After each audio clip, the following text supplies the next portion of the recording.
Okay, so I have a question for you guys. Have you ever started out really hating the way a guitar looks, plays, sounds, feels, and then as time goes on, you're like, you know what? That guitar doesn't look too bad anymore. And then eventually you end up owning one. So I'm gonna show you guys some of the guitars that I started out hating in life, and just as I've progressed as a player, I ended up liking, and some of them are my favorite guitars now. And the awesome people over at Sweetwater did say they would sponsor today's video. So these are all just my personal guitars that I've had for a while, but they do sell a lot of these at Sweetwater. So I will link all the guitars that they have down below, as well as the amps that I'm using and any pedals that I kick on.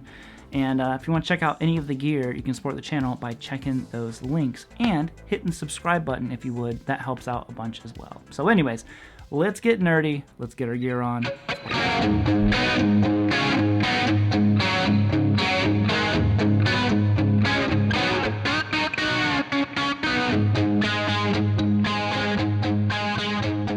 Now, if you're curious about the tones at all, I'm pretty much just using my Marshall for one riff, and then I have my Z-Rec doing everything else. I'll probably kick on a CE2 every once in a while when I'm feeling it, and then other than that, it's all going into the aux, and then whatever guitar you're hearing. So there you have it. All that stuff is linked down below. Okay, so let's start off by talking about the guitars that I've always liked. There's two models that I've liked from the very beginning.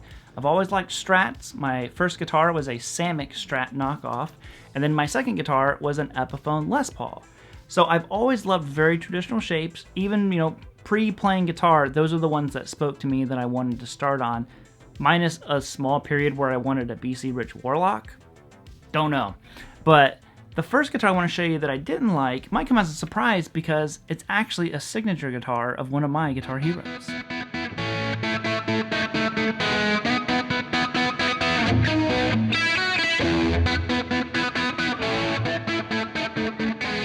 So this is probably my most recent guitar revelation, evolution, whatever you want to call it, where I just did not like these guitars. I liked Eddie with his striped Super Strat, and then I remember the first time I saw one of these, I'm like, I don't get it. It looks weird. I don't like it.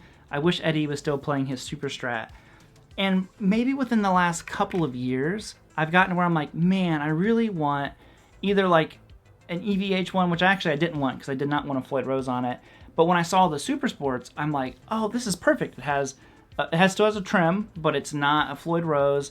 I like having a tone knob on here. I like the selector switch better here. So lots of things that I like more on this, but it's still essentially an Eddie-ish signature guitar.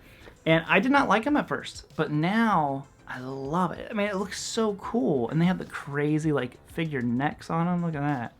So I think one of the big reasons why this didn't appeal to me at first is, and it still kind of doesn't appeal to me in this department, is it seems like such a small guitar. So it always looked really small on me. I had a friend, Topa, if you're watching this, he had one of these. His did not have a Floyd, it was a fixed bridge. But I remember playing it, and it played really well. I'm like, man, but the guitar just feels so small. And I didn't really overly like the look of them. But now I love them.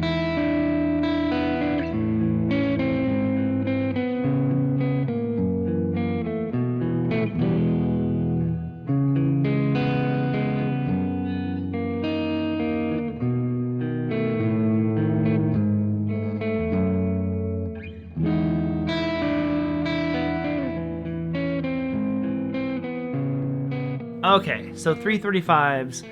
I probably about 5 years into playing, I started liking these. Originally, I thought they were so lame. This is mostly because, I started taking lessons, became friends with a gentleman named Pat Wassman back in Ohio, and Pat knew so much, and he was a jazzer, and he just constantly kind of raved about 335s, and he talked to me a lot about them. And the more I just, obviously hearing Pat talk about them and be around them, I'm like, yeah, they are kind of cool, aren't they? Aren't they? As 18-year-old or whatever I was at the time. And now, I mean, it's one of those things, like when you play them, when you finally sit down and play one, you're like, oh, this is cool. I mean, I thought that the F-holes, I thought they were fake because I associated this with Paul Gilbert's guitar. And when I finally played one for the first time, I'm like, oh, these are real. Like it's like a hollow body. Like I had no clue. Again, I was all wrapped up in Super Strats at that point. So these really spoke to me, and I've owned one other one, but it had, that was a very particular one. This one is a very traditional 335. I did add a Bigsby to it, and 335's one of the coolest guitars ever, and yeah, I'm just glad that I saw the light.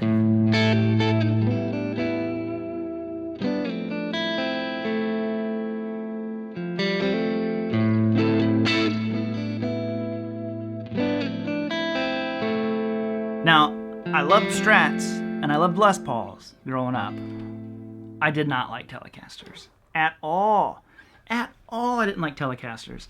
I thought the headstock was one of the ugliest headstocks ever created. Didn't get it. I'm like, why does it look so weird and small? Now I love them. I think Telecasters are gorgeous. I like the headstock. I like everything about them. And I think the common theme with a lot of these is, as I matured as a musician, I was more looking for sounds that these certain guitars produced that kind of like no other guitars really did it as good as, a Tele or a Les Paul, or, the Ernie Ball Music Man has a certain sound to it, very mid-forward sound. And, you start watching a lot of these guys, like Brent Mason's one of my guitar heroes, and obviously he plays the Telecaster. And before you know it, I'm like, man, them Teles look pretty cool. Yeah, all these country licks I'm learning, I bet you they'd sound even better and look even cooler on a Telecaster. So, now a Tele is one of my all-time favorite guitars, and but this, I'm probably 7-8 years into playing, didn't like them. I would be handed Teles, I'm like, you have a Strat, something, but now I love them.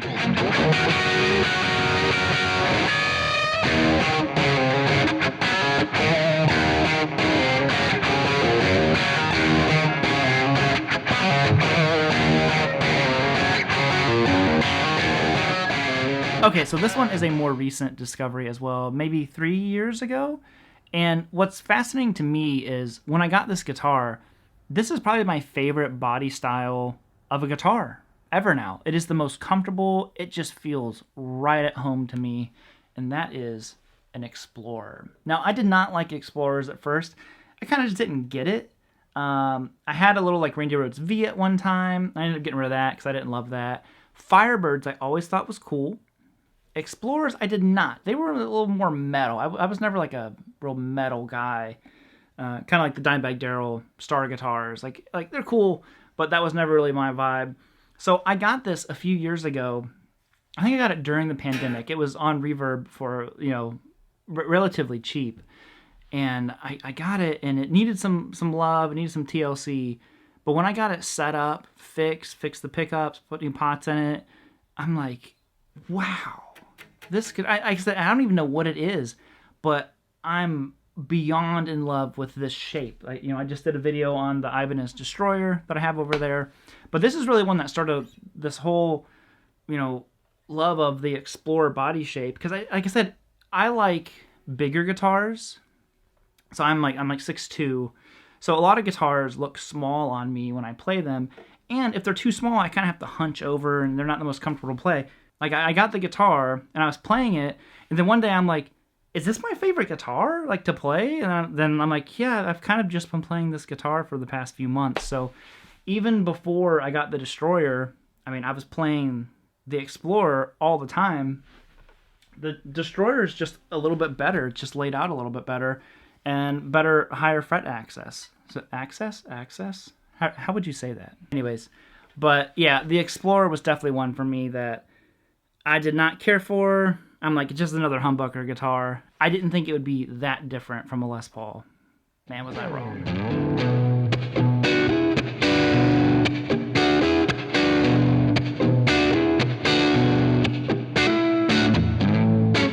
I mentioned how I always loved Les Pauls. And I did. You know what I always hated? P90s. I thought they were the worst looking thing. And again, a common theme here early on is guitars are very visual. I'm like, it has to look cool. I don't like the way that looks. There's no way it could sound good. As you grow and mature as a musician, you realize like, oh, these all have very specific sounds, and they're all inspiring for completely different reasons. And I thought a gold top with P90s was hideous. And I'm just realizing that I'm missing a chunk of my pickguard here. And, you know, as time went on, I realized that a P90 is probably my favorite pickup of all time. Isn't it interesting? I mean, like, same kind of thing happened with the Explorer. I'm like, oh, I don't like those. Then I finally got one and played it. I'm like, this is like my favorite guitar. P90's favorite pickup. It is everything you want out of a humbucker, everything you want out of a single coil. It's noisy, but I kind of like the noise. I don't know. And now I'm like, why? How did I never like? Anyone else not like P90? Like, I look at it, I'm like, it is just a gorgeous guitar. How did I ever not like this? Woo!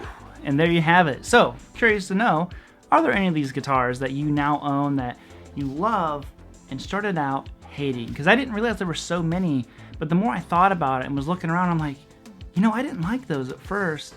And then I kind of thought about, like, well, I guess I kind of only like Strats and Les Pauls to start off with. So it's just fascinating for me to see, like, your taste changes. So I'm curious to see what you guys think as well down in the comment section. So other than that, thank you all for watching. Thanks to Sweetwater for sponsoring this video. If you want to check out the amps I was playing, the guitars I was showing, all that stuff is going to be linked down below for you.